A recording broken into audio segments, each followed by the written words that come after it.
Umsizi trains faith leaders, pastors and Christian workers to be agents of social change. We've trained 4 large groups in Gauteng and the Northwest. When we speak about GBV, then there are some things that we've got to keep in mind.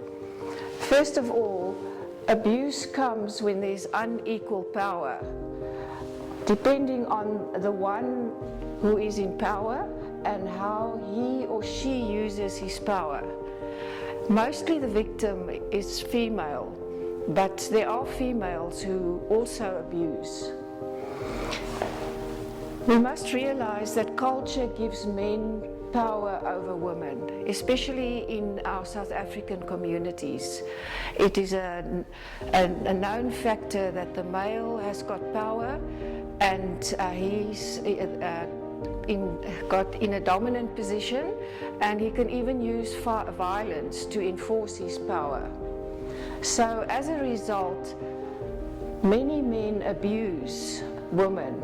They exploit women, they deny them their rights, and they put barriers for progress in place so that women can't progress. Words are often used to put women and girls down. When they are seen as inferior, it's easy to treat them with disrespect and violence. God created man and woman in his image. That means he gave women value and worth. And when males abuse women, they must acknowledge that they've done wrong, because that shows that when you abuse a woman, it shows that you don't fear God, because God has placed his value and his worth on a woman. Boys must not tell jokes about sexual abuse and using women. Violence is a choice. You can't blame it on alcohol or drugs or stress. There's always a choice. You can make a choice not to resort to violence. When a guy does nice things for girls, like he buys her something or he's done something nice, he mustn't feel that now he's entitled to her body. There's a lot of sexual abuse in the communities. Even children get raped in the homes. And lots of schoolgirls have to resort to being used, to being sexually abused, so that they can get money because of poverty in the home. These children live with the consequences of being used like that.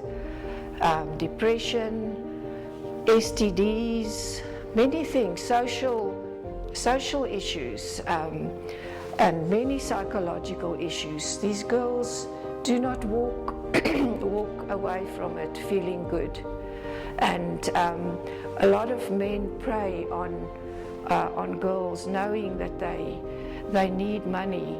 With porn being so available on everyone's phone, many men prey on the children in the community, and a lot of children get raped at home.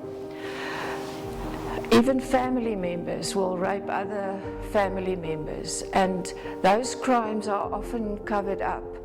The family protects the perpetrator, and that is something that if women and girls don't come forward, then that will continue.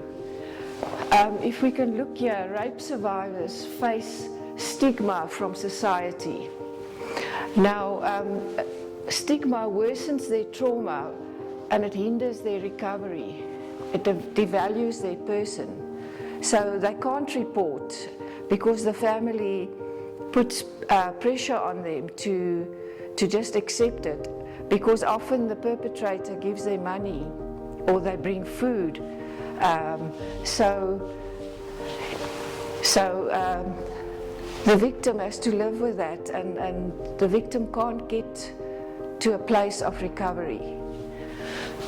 So attaching stigma in the society can take these forms. Victim blaming, they can say, she provoked me or whatever, or the way she was dressed, or question their credibility, or minimizing their pain. Males who abuse don't realize the pain they cause. And it's when a person has stigma, it isolates them from support. So when sexual crimes are covered up, then perpetrators become bolder, because silence enables violence. Sexual crime perpetrators always become repeat offenders. Some even get away with murder.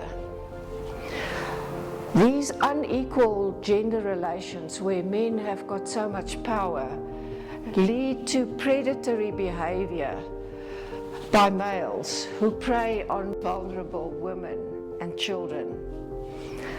Everybody knows about the kind uncle who brings food and supplies, but in return he expects something. Stop the cycle, speak up and break the chains of oppression. Girls must be encouraged to report, to stand together, to know the reporting system and to make the right choices.